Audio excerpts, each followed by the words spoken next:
नागिन को कैद करके चुड़ैल तुम दोनों के पास आई और तुम्हें उठाकर और तुम दोनों को पहाड़ी से नीचे नदी में फेंक दिया। एक बार एक जलपरी तालाब में एक पत्थर के ऊपर आराम कर रही थी। तभी जलपरी को गहरी नींद आ जाती है और वह एक सपना देखती है। जलपरी देखती है कि उसके तालाब में दो छोटे मासूम बच्चे, एक लड़का और एक लड़की डूब रहे हैं। बचाओ बचाओ, कोई हमें बचाओ, कोई हमारी मदद करो, हम पानी में डूब रहे हैं, कोई तो हमारी मदद करो। तभी जलपरी हड़बड़ाकर उठती है। हे भगवान, ये आखिर कैसा सपना था? वह दोनों मासूम बच्चे किसके थे? कहीं मेरा यह सपना सच तो नहीं? मैं एक बार तालाब के दूसरी तरफ जाकर देखती हूँ। ऐसा कहकर जलपरी तालाब की दूसरी तरफ आती है और ऊंची पहाड़ी पर जाकर तालाब में देखती है। जलपरी देखती है कि वही दोनों बच्चे जिसे उसने सपने में देखा था, वह दोनों असलियत में पानी में बह रहे हैं। यह देखकर जलपरी तालाब में छलांग लगाती है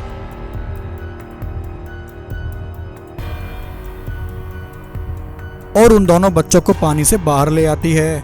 लेकिन पानी में ज्यादा समय तक सांस न ले पाने के कारण दोनों बच्चों की मृत्यु हो जाती है। जलपरी उन्हें देखकर कहती है, हे भगवान, इसका मतलब मेरा सपना सच था। यह दोनों मासूम इंसानी बच्चे किसके हैं? इनके माता पिता इनकी राह देख रहे होंगे। ऐसा कहकर जलपरी अपनी शक्तियों से उन दोनों मासूम भाई बहनों को वापस जीवित कर देती है। प्यारे बच्चों, तुम कौन हो और तुम इस तालाब में कैसे आए? दोनों बच्चे बहुत मासूम थे। जलपरी माँ, हमें नहीं पता हम इस तालाब में कैसे आए। हम दोनों गरीब और अनाथ हैं, हमारा इस दुनिया में कोई नहीं। यह सुनकर जलपरी को उन बच्चों पर तरस आ जाता है। बच्चों, तुम चिंता मत करो, आज से तुम मेरे साथ रहोगे। अब से तुम मुझे अपनी माँ ही समझो। ऐसा कहकर शेर उन दोनों बच्चों के पास आता है। अरे बंटी, सीमा, तुम दोनों यहाँ क्या कर रहे हो और तुम दोनों जीवित कैसे हुए? तुम्हें तो उस चुड़ैल ने मार दिया था। तभी जलपरी कहती है, शेर महाराज, यह तुम क्या कह रहे हो? ये दोनों बच्चे तो मुझे तालाब में बहते हुए मिले थे। ये दोनों बच्चे तो अनाथ हैं। तुम इन्हें कैसे जानते हो? नहीं जलपरी बहन, ये दोनों बच्चे बंटी और सीमा ही हैं। ये दोनों बच्चे इच्छाधारी नागिन के हैं। रुको, मैं तुम्हें सब बताता हूँ। आज से कुछ सालों पहले इनकी माँ इच्छाधारी नागिन एक जंगल में रहा करती थी। उन दिनों नागिन गर्भवती थी। उसके पास एक जादुई मणि भी थी जिसकी वह हमेशा जी जान से रक्षा करती थी। इनकी माँ नागिन बहुत अच्छी थी। जंगल के सभी जानवर हर रोज नागिन के पास आया करते थे क्योंकि नागिन हमें हर रोज कहानियां सुनाया करती थी और हमारा मन बहलाया करती थी। इसी बहाने नागिन को भी अकेलापन महसूस नहीं होता था। और फिर कुछ दिनों बाद नागिन ने दो बच्चों को जन्म दिया। उसने अपने बेटे का नाम बंटी और बेटी का नाम सीमा रखा। नागिन अपने दोनों बच्चों के आ जाने से बहुत खुश थी। एक दिन जब नागिन अपने बच्चों के साथ खेल रही थी, तभी एक चुड़ैल नागिन और उसके बच्चों को देख रही थी। वह चुड़ैल नागिन से उसकी नागमणि छीनना चाहती थी। तब एक दिन वह चुड़ैल एक गाय का रूप लेकर इच्छाधारी नागिन के पास आई और वहां आकर नागिन के सामने झूठा नाटक किया। नागिन उसकी बातों में आकर अपनी मणि लेकर उसकी मदद करने के लिए उसके साथ चल पड़ी। थोड़ी दूर आकर चुड़ैल ने धोखे से नागिन पर हमला कर दिया और नागिन को वहीं कैद कर लिया और नागिन से उसकी नागमणि छीन ली। नागिन को कैद करके चुड़ैल तुम दोनों के पास आई और तुम्हें उठाकर एक ऊंची पहाड़ी पर ले गई। छोड़ दो चुड़ैल, हमें छोड़ दो, हमें मत मारो, हमने तुम्हारा क्या बिगाड़ा है? और तुम दोनों को पहाड़ी से नीचे नदी में फेंक दिया। जब हम सबको तुम दोनों की मौत की खबर मिली तो हम सब बहुत दुखी हुए। उधर वह चुड़ैल नागिन को बंदी बनाकर अपने साथ ले गई। तब से तुम्हारी माँ नागिन उस चुड़ैल की कैद में है। शेर के मुंह से अपनी पिछले जन्म की कहानी सुनकर बंटी और सीमा को सब याद आ जाता है। शेर महाराज, हमें सब याद आ चुका है। उस दुष्ट चुड़ैल ने हमारी माँ पर बहुत जुल्म किए हैं, हम उसे नहीं छोड़ेंगे। जलपरी कहती है, हाँ बच्चों, वह चुड़ैल बहुत खतरनाक है। उसका सामना करने के लिए मैं तुम्हें कुछ शक्तियाँ देती हूँ। तब जलपरी बंटी और सीमा को अपनी कुछ शक्तियाँ प्रदान करती है। शेर महाराज, हमारी माँ कहाँ है? तुम हमें उसके पास ले चलो।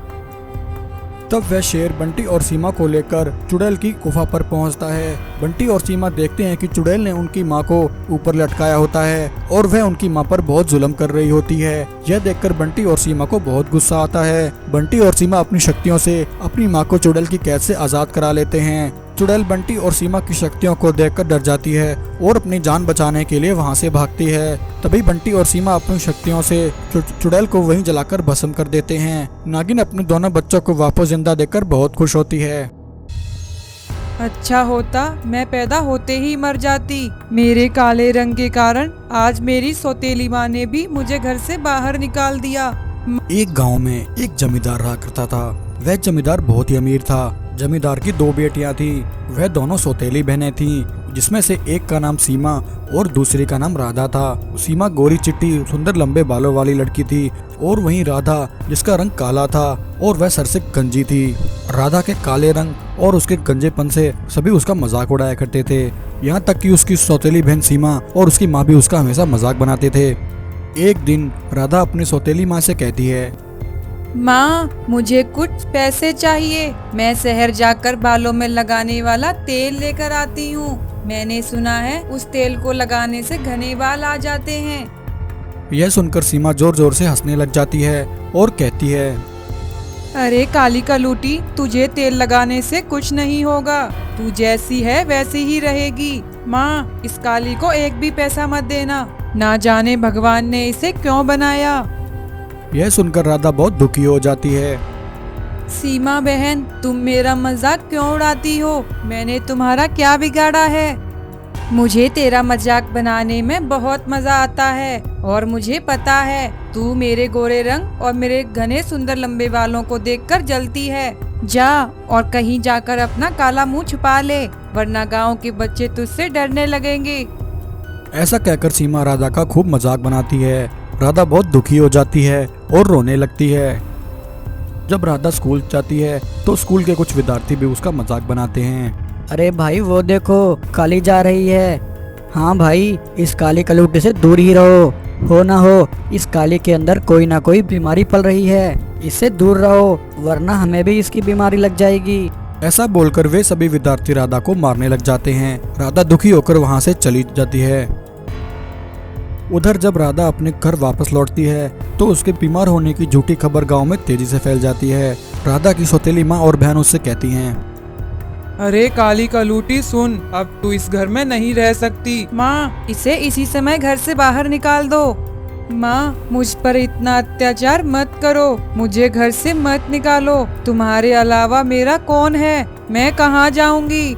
तू कहीं भी जाकर मर, इससे हमें क्या? तेरी काली सूरत देखकर तुझसे कोई शादी नहीं करेगा और वैसे भी तू हमारे किसी काम की नहीं है। ऐसा कहकर राधा की सौतेली माँ और बहन उसे धक्के मारकर घर से निकाल देती हैं। राधा दुखी होकर जंगल की ओर निकल जाती है और जंगल में एक पेड़ के नीचे खड़ी होकर जोर जोर से रोने लगती है।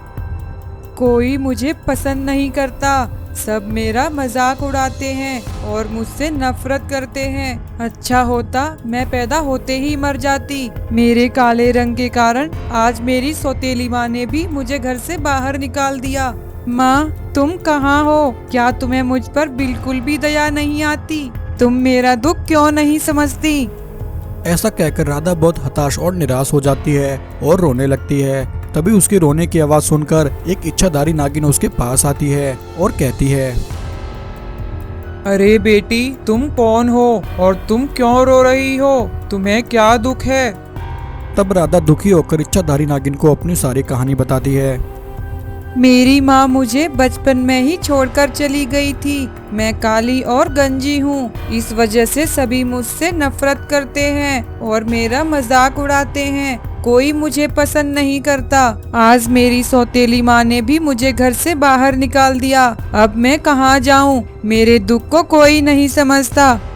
राधा की बात सुनकर नागिन कहती है, बेटी, तुम यूं निराश मत हो। काला और गोरा रंग यह सब तो भगवान की देन है, लेकिन मैं इस दुख में तुम्हारी मदद अवश्य करूंगी। यह लो, ये एक जादुई फल है, तुम इसे खा लो। इससे तुम्हारे घने लंबे बाल आ जाएंगे और तुम बहुत सुंदर हो जाओगी। तब राधा उस जादुई फल को खा लेती है। फल खाते ही राधा के घने बाल आ जाते हैं और वह गोरी चिट्टी सुंदर हो जाती है। राधा अपने घने लंबे बाल और सुंदरता देखकर बहुत खुश हो जाती है। बेटी, यह तुम्हारे बाल जादुई हैं। तुम जब भी इनसे मदद मांगोगी, यह तुम्हारी मदद करेंगे। अब तुम अपने घर जाओ और खुश रहो। राधा अपने गांव वापस लौट आती है। रास्ते में राधा को एक भिखारी मिलता है। अरे बेटा, मेरी मदद करो, मैंने 2 दिन से कुछ भी नहीं खाया, कुछ खाने को दे दो। तब राधा को अपने जादुई बाल याद आते हैं। वह अपने जादुई बालों से मदद मांगती है और देखते ही देखते भिखारी के लिए वहाँ ढेर सारा भोजन तैयार हो जाता है। यह देखकर भिखारी बहुत खुश हो जाता है।